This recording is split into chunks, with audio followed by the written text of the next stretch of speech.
Hello and welcome all of you to Ankur cricket TV.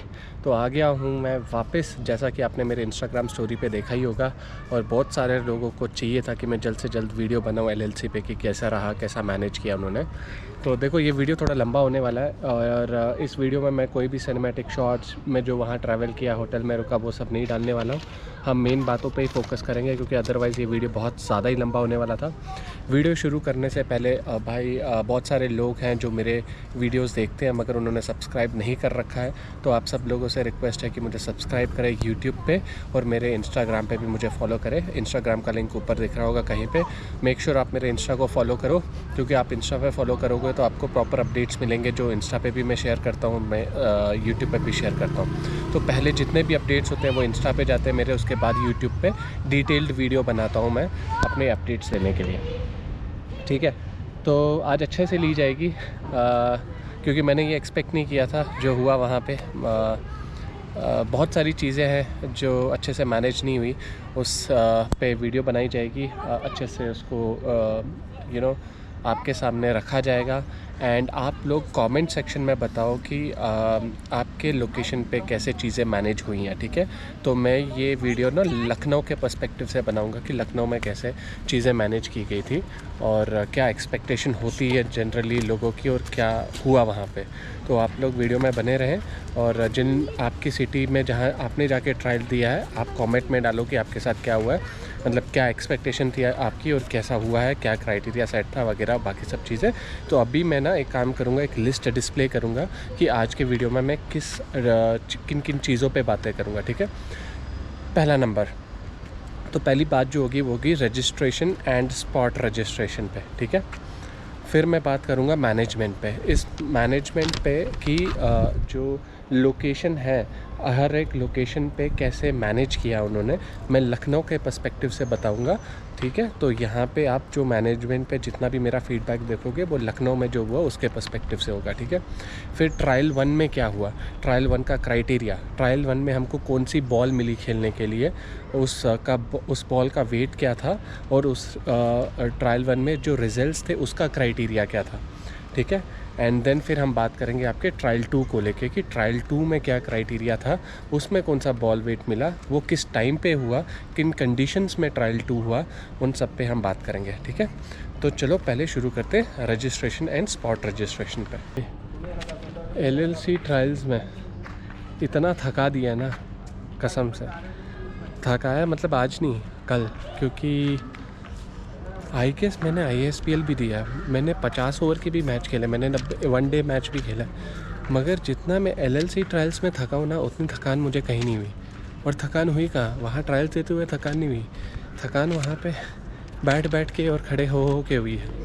क्योंकि सुबह 8 बजे से लेके शाम के 8 बजे तक, 8 साढ़े 8 बजे तक मैं होटल पहुंचा था 9:30 के करीब। तो 8:30, क्योंकि होटल मेरा 4 किलोमीटर पे था तो पास में ही था, तो सुबह 8 बजे से लेके खड़ा हूँ मैं रात को 8:30 बजे तक। ठीक है, या तो मैं थक रहा हूँ खड़े हो के, या तो मैं थक रहा हूँ नीचे बैठ के, या तो लेट के। तो उसी में ही इतनी थकान हो गई है। और वार्म अप का तो ढंग से टाइम मिला नहीं है, वो इसलिए नहीं मिला है, ये लोगों को भरोसा नहीं है, कभी भी ग्रुप बना देते हैं, चलो ट्रायल 1 में भी और ट्रायल 2 में भी, तो दोनों ही जगह वार्म अप करने का मौका नहीं मिला है। और ये बहुत बड़ी मिस है इनके मैनेजमेंट की तरफ से। वीडियो, हाँ, आगे वाले पॉइंट में पहुंचने से पहले ना मैं एक और चीज़ आपको बता दूं कि जिन लोगों का सिलेक्शन नहीं हुआ उन लोगों के लिए, देखो यार ट्रायल्स में ना जब आपको मिलती है 6 बॉलें 5 बॉलें खेलने के लिए, ठीक है, तो ये ना आपके लक का गेम होता है। ठीक है, आप चाहे कितने भी बड़े प्लेयर हो, आगे बॉलर जो डालने वाला है वो भी बॉल ट्रायल देने ही आया है, वो भी अच्छा बॉलर ही है। तो क्या है ना, आपके पास जो अपॉर्चुनिटी रहती है वो 6 बॉल में ही है, तो आपको 6 बॉल में परफॉर्म करना ही करना है। अगर आपका दिन है तो आप 6 बॉल में परफॉर्म कर लोगे, अगर आपका दिन नहीं है तो आप 6 बॉल में परफॉर्म नहीं कर पाओगे। तो इसमें बुरा मानने वाली कोई बात नहीं है जिन लोगों का नहीं हुआ, क्योंकि किसी कहीं पे भी जाओ आप ट्रायल देने, सिलेक्शन क्राइटेरिया सेम ही रहता है, ऐसा सच कुछ डिफरेंट नहीं है। बट मैं ऑल द बेस्ट बोलना चाहूँगा उन लोगों को जिन लोगों का नहीं हुआ है। आगे जाके दूसरी कोई लीग देखो, वहाँ दोबारा ट्रायल देने की कोशिश करो और बस प्रे करो कि आपका दिन हो। और 6 बॉलों में अगर आपने परफॉर्म कर दिया तो बढ़िया, अगर नहीं कर दिया तो एक और ट्रायल दो, मगर खेलना मत छोड़ो। क्योंकि क्रिकेट, जिन लोगों को क्रिकेट से प्यार है वो वैसे भी क्रिकेट को छोड़ते नहीं हैं। एंड जहाँ पे भी आपको अपना कैलिबर दिखाने का मौका मिले, डेफिनेटली अपना कैलिबर दिखाओ, वहाँ पे जाके अप्लाई करो एंड देन अपने ट्रायल्स दो। ऑल राइट, तो जैसा कि मैंने कहा, पहले हम रजिस्ट्रेशन और स्पॉट रजिस्ट्रेशन की बात करते हैं। तो भाई देखो, आई नो कि बहुत सारों को रजिस्ट्रेशन और स्पॉट रजिस्ट्रेशन को लेके थोड़े इश्यूज़ हैं, बट वीडियो बनाने से पहले मैं अपना थोड़ा बैकग्राउंड देता हूँ। अगर ये वीडियो LLC वाले भी देख रहे हैं तो ये उनके लिए लर्निंग होने वाली है। इस वीडियो में जो भी मैं चीज़ें बताऊंगा इस वीडियो को फीडबैक की तरफ ही देखिए, क्योंकि फ़र्स्ट सीज़न में ना सबसे गलतियां होती हैं, ठीक है। तो ऐसा फीडबैक अगर आप अच्छे तरीके से लोगे, पॉजिटिव तरीके से लोगे, तो आप सेकंड सीज़न में डेफिनेटली इम्प्रूव करोगे। क्योंकि हम लोग काफ़ी जगह ट्रायल दे के आते हैं, हमारे पास बहुत एक्सपीरियंस है, तो हमको पता है कि कहाँ पे क्या चीज़ें होती हैं, कैसे हुई हैं, क्या इम्प्रूवमेंट कर सकते हैं। तो आप ये वीडियो देखोगे, आपको यहाँ से फीडबैक मिलेगा ताकि आप सीज़न 2 में अच्छे से चीज़ें मैनेज कर पाओ, ठीक है। तो आई होप ये वीडियो आपके तक पहुँचे और आप इस वीडियो को देखो। मैं पहले बैकग्राउंड बता देता हूँ। देखो, मैं IT कंपनी में काम करता हूँ, ठीक है। IT कंपनी में मैं एक टेक्नो फंक्शनल कंसल्टेंट हूँ, तो मुझे बिज़नेस और टेक्नोलॉजी दोनों समझ आता है, ठीक है। तो ये उन लोगों के ये मैं चलो इस पार्ट में ना मैं LLC को सपोर्ट कर देता हूँ, ठीक है। और बाकी लोगों को मैं ये बताना चाहता हूँ, देखो ये ना एक बिज़नेस है, ठीक है। जो ये ISPL है, LLC लीग देखते हो, TBCCL है या WTCL जो अभी आने वाला है, और जितने भी लोग हैं, ये एक बिज़नेस है, ठीक है। और इस बिज़नेस के थ्रू क्या कर रहे हैं, ये टेनिस प्लेयर्स को अपॉर्चुनिटी दे रहे हैं, ठीक है। तो किन के पास ज़्यादा अपॉर्चुनिटी जाएगी? डेफिनेटली जो पॉपुलर प्लेयर्स होते हैं, पॉपुलर टेनिस प्लेयर्स हो गए, उन्हीं के पास ज़्यादा अपॉर्चुनिटीज़ जाती हैं, उन पे ज़्यादा फोकस रहता है। देखो, ट्रायल देने तो बहुत सारे आएंगे। जब आप ट्रायल देने जाते हो ना, आपका जो कंपटीशन होता है ना, वो पॉपुलर प्लेयर्स के साथ में ही होगा। तो डेफिनेटली उनके पास एज होता है, उनके पास एक्सपीरियंस होता है, वो ट्रायल में अच्छा करते हैं, तो वो तो ऑब्वियसली सिलेक्ट होंगे ही ट्रायल में। बट देन मैं बताता हूँ बिज़नेस पर्सपेक्टिव से क्यों होता है और ये रजिस्ट्रेशन कैसे एक्सटेंड होता है, स्पॉट रजिस्ट्रेशन का क्या बेनिफिट होता है। तो मैं अब वहाँ पे आता हूँ पहले, ठीक है। तो देखो, जब रजिस्ट्रेशन 10 दिसंबर तक थी, फिर उन्होंने एक्सटेंड की 15 दिसंबर, उसके बाद एक्सटेंड की 31 दिसंबर, फिर उन्होंने दोबारा से एक्सटेंशन किया 10 जनवरी तक, ठीक है। तो मोटिव यह होता है कि जब भी कोई बिज़नेस शुरू होता है या जब भी कोई ये एक लीग शुरू करते हैं, तो इनकी एक एक्सपेक्टेशन होती है कि हम ना इस डेट तक इतना बिज़नेस करेंगे, इतने रजिस्ट्रेशन आने चाहिए। जब वो टारगेट अचीव नहीं होता है तो ये लोग क्या करते हैं, एक्सटेंड करते हैं, ठीक है। क्योंकि at the end of the day इनको भी तो बिज़नेस करना है, इनको भी तो पैसा कमाना है।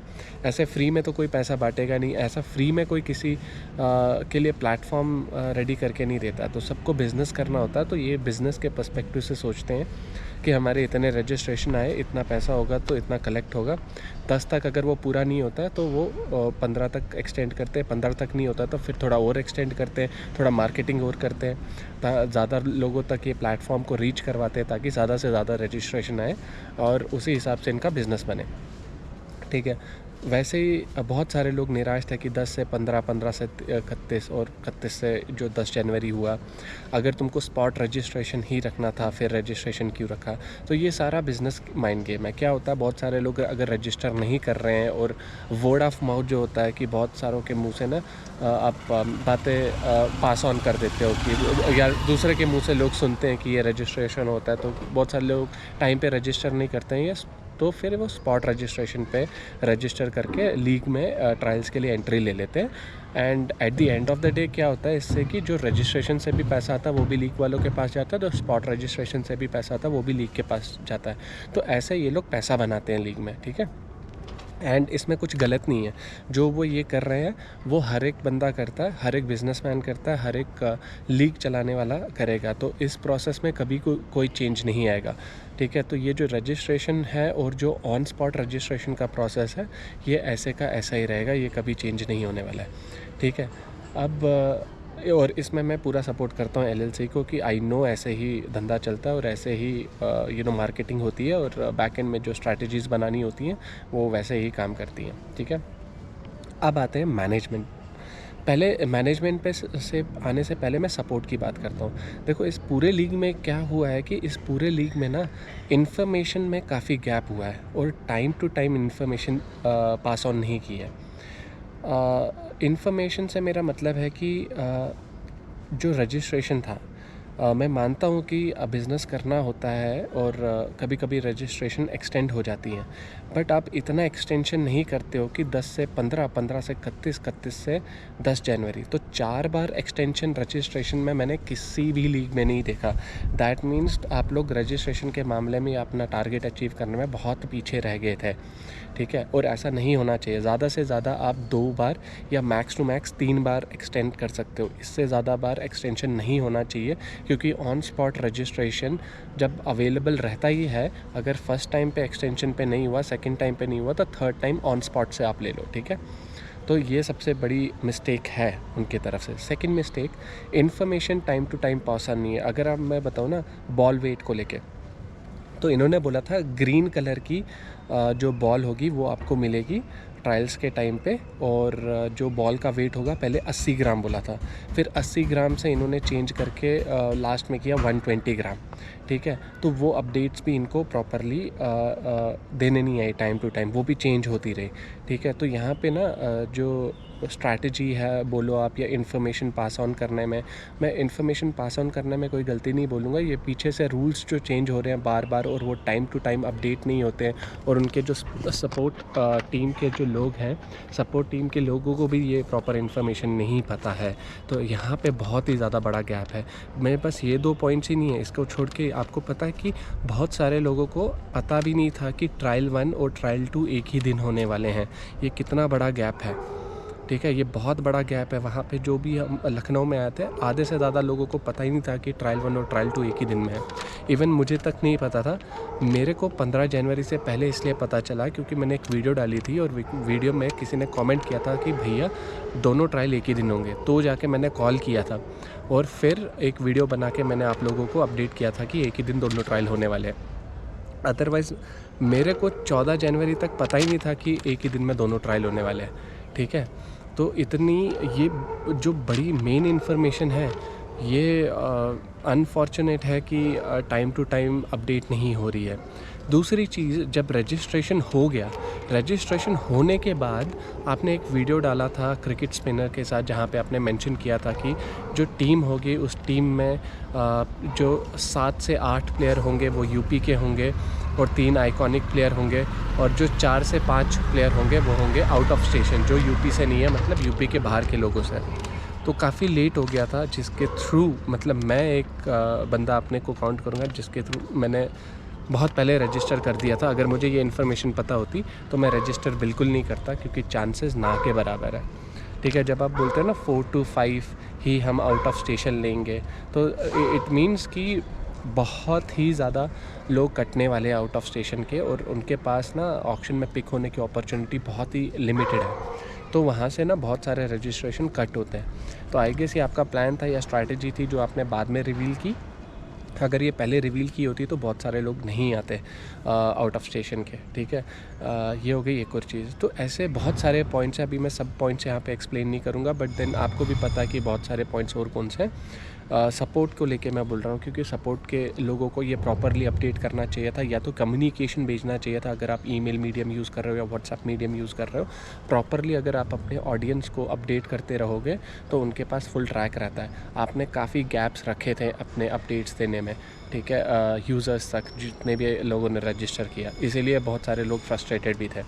ठीक है, दूसरी चीज़ मैं बताऊँ कि जब आप ट्रायल चेंज करते हो, देखो अभी आगरा में जैसे बारिश पड़ गई, ठीक है ना, तो आपने उसको एक्सटेंड कर दिया, आपने उसको 19th की जगह अभी 21 किया, जो भी कंडीशन थी। ठीक है, मैं मानता हूँ कि वहाँ पे चलो पिच गीला था या बारिश पड़ गई जिसके कारण नहीं हो पाई चीज़ें, बट देखो आप सॉरी बोल के वहाँ पे चीज़ें नहीं कर सकते हो। अभी जो लोग आउट ऑफ स्टेशन से आए हैं, जैसे मैं बैंगलोर से लखनऊ गया था तो मेरा खर्चा 25,000 आया। अगर मैं आगरा होता और मेरा ऐसे पोस्टपोन हो के 2 दिन के बाद होता, क्या आपको लगता मैं वहाँ रुकने वाला था? अगर मैं वहाँ रुकता तो मुझे कितना ख़र्चा देना पड़ता। क्या आप रिफ़ंड करने वाले हो? सॉरी बोलने से कुछ नहीं होता है। मैं वही बोल रहा हूँ कि जब जो आपने ट्रायल्स के डेट्स भी दिए थे वो आपने इतने कट शॉर्ट पीरियड में दिए हैं जहाँ पे सारे के सारे टिकट्स एकदम पीक पे थे, ठीक है। और मैं 3 बार कॉल किया हूँ कि भाई जल्दी से बता दो, जल्दी से बता दो कि रजिस्ट्रेशन कब होने वाला है, ट्रायल्स कब होने वाले हैं, डेट्स बताओ, टिकट के प्राइसेस बढ़ रहे हैं, हम लास्ट मोमेंट पे नहीं कर सकते क्योंकि आप लोग तो कुछ रिफ़ंड करते नहीं हो, तो टिकट के चार्जेस तो बढ़ेंगे ही बढ़ेंगे ना। तो ये मैनेजमेंट जो है ना, यहाँ पे बहुत काम करना पड़ेगा। ऐसा नहीं है कि तो 700 रुपये लेके कमाते जाओगे और आपको पता नहीं है कि बाहर से जो लोग आ रहे हैं वो 25,000 लगा के ट्रायल दे रहे हैं, ठीक है, वो 700 लगा के ट्रायल नहीं दे रहे। तो ये हो गया एक और तरीका। अब मैनेजमेंट, अब मैं ये तो हो गया कि रजिस्ट्रेशन, ऑन स्पॉट रजिस्ट्रेशन और कितनी चीज़ें गलत हुई वहाँ पे, वो और आगे जाके मैं डिस्क्लोज़ करूँगा। अभी मैनेजमेंट पे बात करते हैं कि लोकेशन पे कैसे मैनेज हुआ। भाई मेरे ख्याल से ये मेरी पहली लीग और पहला ऐसी जगह होगी जहाँ पे मैंने इतना मिस मैनेजमेंट देखा, ठीक है। सबसे पहले रिमोट लोकेशन पे ये ट्रायल्स हुए, एक स्कूल के अंदर ट्रायल्स हुए जहाँ पे रणजी मैचेस भी होते हैं, अच्छा ग्राउंड वगैरह अच्छा था। बट देखो मिस मैनेजमेंट कहाँ से शुरू होता है। अगर आपने 8 बजे बुलाया है, आपका 9 का स्लॉट है, तो एटलीस्ट आप अपने बंदों को बाहर तो खड़ा करो। आपने खाली 2 बंदे खड़े किए हैं गेट पे, ठीक है, और इतने सारे लोग 8 बजे से ही आना शुरू हो गए थे। मैं क्या बताऊँ आपको तो ये पता है कि लखनऊ में 1200 से ज़्यादा लोग आए थे। 1200 से ज़्यादा लोग registered plus on spot registration मिला के 1200 से ज़्यादा लोग आए हैं, ठीक है। उनको कैसे मैनेज करोगे आप? आपके पास जब पूरा डेटा है, आपको अकॉर्डिंगली उसके हिसाब से मैनेज करना था ना वेन्यू, बट आपने मैनेज नहीं किया वेन्यू उस हिसाब से। 8 बजे से बंदे खड़े हैं 10 बजे तक, जब 10:15 तक, जब तक हम अंदर गए। प्रोसेस क्या था मैं बताता हूँ। 8 बजे हम सारे लोग आए, मैं वीडियो डालूंगा, आप देख लेना एक बार।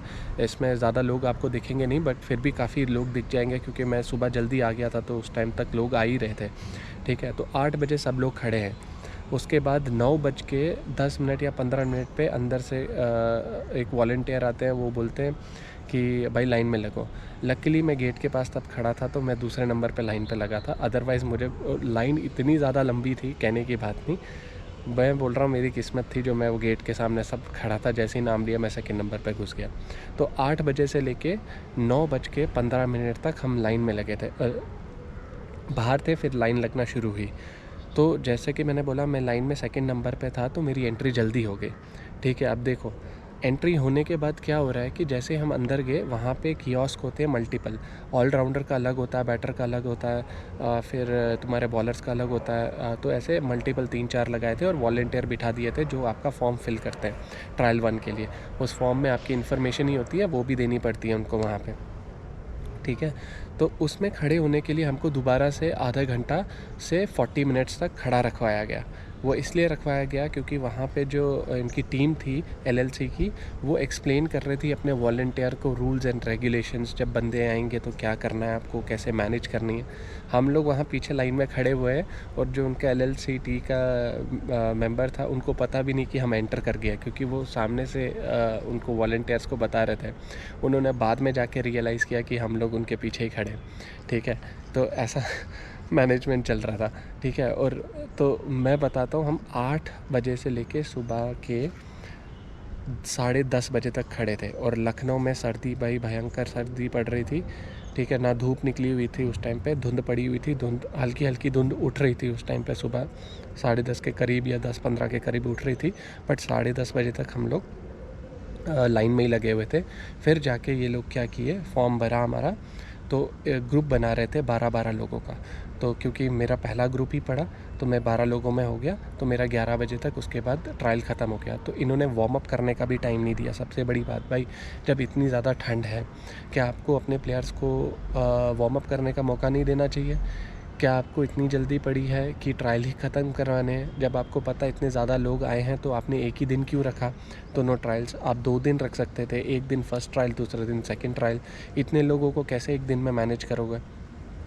ठीक है, यहाँ पे बहुत बड़ी कमी रही इनकी। एंड फिर क्या किया, जब इन्होंने ग्रुप बना दिया, ग्रुप बनाने के बाद सीधे भेज दिया और हाथ में लाल कलर की बॉल पकड़ा दी गई। जो रेड कलर की बॉल है, वो रेड कलर की जो बॉल है उसका वेट 120 ग्राम नहीं था, वो हल्की बॉल थी। और जो पिच थी वो लखनऊ में हमको टर्फ विकेट मिली थी, वो 22 यार्ड की नहीं थी, वो कम से कम 24.5 यार्ड की विकेट थी। आप मेरे को बताओ 24.5 यार्ड की विकेट कौन खिलाता है भाई टेनिस बॉल में, वो भी हल्की बॉल में। आपको पता बॉल पहुंचती नहीं है। बिना वार्म अप के कौन शुरू करवाता बॉलर से बॉलिंग या बैटर से बैटिंग? इतनी ठंड में बॉडी खुली नहीं है। 6 बॉल बैटर को मिलेंगे, 6 बॉल बॉलर को मिलेंगे खेल डालने के लिए, तो भाई उधर एनर्जी लगती है। कैसे बंदे अपने एफर्ट्स डालेंगे अगर आप वार्म अप का भी टाइम नहीं दोगे? ठीक है, तो मेरी ऑडियंस को मैं एक और बता देता हूँ। जो ट्रायल 1 का क्राइटेरिया इन्होंने रखा था बैटर के लिए, वो था कि 6 बॉल में उसको 16 रन मारने हैं, जिसमें से 2 छक्के कंपलसरी होने चाहिए, एक बाउंड्री होनी चाहिए, और बॉलर को 10 रन बचाने हैं और मिनिमम 1 विकेट लेना है। ये क्राइटेरिया है इनका वहाँ पे इसके लिए ट्रायल 1 के लिए। मैं ये स्क्रीनशॉट भी डाल दूँगा, आप एक बार देख लेना।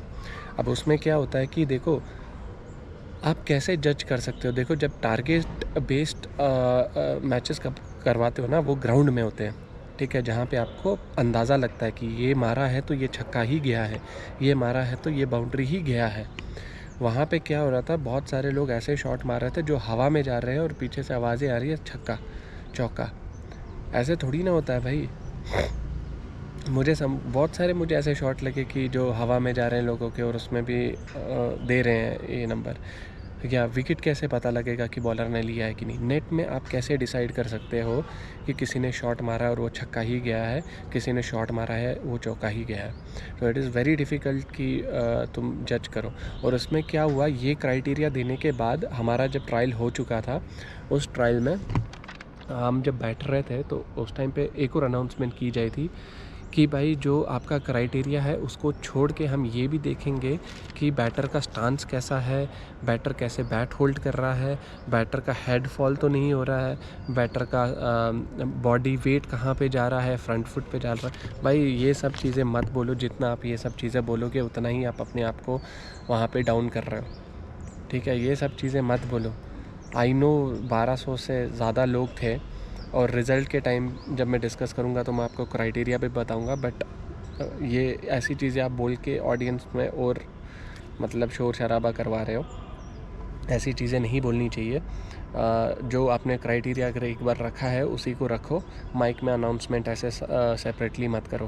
बैक एंड में जो आपको रिज़ल्ट देना होगा वो बैक एंड में आप डिसाइड कर सकते हो, और सिलेक्टर्स को पता ही है, वो तो इतने एक्सपीरियंस है अपने बेसिस पे, तो वो दे ही देंगे कि कितने नंबर देने हैं किसको और किसका बनता है ट्रायल 1 में से पास होने का या ट्रायल 2 में से पास होने का। Leave it to them, let them give marks, and based on that आप डिसाइड कर सकते हो कि बंदे ने क्लियर किया है कि नहीं। ठीक है, उसके बाद मैं बताता हूँ मैनेजमेंट में मैं इतना गुस्सा क्यों हूँ। जब आप एक रिमोट लोकेशन पे जब आप ट्रायल रखवाते हो, तो आपकी ड्यूटी बनती है कि आपके वेन्यू पे खाने का पूरा प्रबंध हो, पानी का पूरा प्रबंध हो, और बाकी चीज़ों का भी प्रबंध हो, ताकि मतलब जो प्लेयर है उसको प्रॉपरली खाना मिले। हमारे लोकेशन पे क्या हुआ, खाली पानी ही मिल रहा था। अदर देन पानी वहाँ पे कुछ नहीं था। ब्रेकफास्ट कोई करके नहीं आया था। लंच में बंदे बाहर जाके गोलगप्पे खा रहे हैं। ठीक है, हमारा ट्रायल हो गया 11 बजे ख़त्म, बोला 3:30 बजे रिज़ल्ट आएगा। तो हम सिटिंग अरेंजमेंट नहीं है वहाँ पे। ठीक है, सिटिंग अरेंजमेंट नहीं है, कुछ बैठने की जगह नहीं है। बस ये है ग्राउंड पे नीचे बैठो, या तो खड़े हो या तो लेटो, वहाँ पे जो है ग्राउंड में है वहाँ पे ही है। अदर देन दैट कोई चेयर्स वगैरह अवेलेबल नहीं है, कोई स्टैंड्स वगैरह अवेलेबल नहीं थे बैठने के लिए। तो ऐसे ही चल रहा, कोई खाने को नहीं दिया, पानी के सिवा इन लोगों ने कुछ नहीं दिया। ठीक है, रिमोट लोकेशन पे, और बहुत सारे लोग बाहर जाके गोलगप्पे लंच में खा रहे थे। इवनिंग में स्नैक्स में गोलगप्पे ही खा रहे थे, क्योंकि गोलगप्पे वाला ही था वहाँ पे जहाँ पे कुछ खाने को मिल रहा था, अदरवाइज़ और कुछ नहीं था वहाँ पे। तो इतना बड़ा मिस आप कैसे कर सकते हो? जो लोग बाहर से आए, जो लोग बैंगलोर से आए, मुंबई से आए, पुणे से आए, वो एक दिन नहीं आए, वो आप एक दिन पहले या सुबह में रीच किए हैं। अगर वो पूरा दिन वहाँ खाना नहीं खाएंगे तो कैसे रहेगा? अगले दिन उनको निकलना भी है, तो अगर आप ऐसे मैनेज करोगे कोई भी एलएलसी में पार्टिसिपेट करेगा नहीं। इतना बड़ा मिस कैसे कर सकते हो यार। मैंने फ़र्स्ट टाइम देखा है जहाँ पे आप ट्रायल देने गए और आपको खाने को कुछ नहीं मिला है। और अगर आप ट्रायल 1 दे रहे हो, आपने सुबह ट्रायल दिया, जैसे हमने पौने 11 या 11 बजे आई गेस हमारा ख़त्म हो गया था ट्रायल। अगर 11 बजे मेरा ख़त्म हुआ ट्रायल तो मैं एक बंदा क्यों वेट करेगा 7 बजे तक, 8 बजे तक या 9 बजे तक रात में।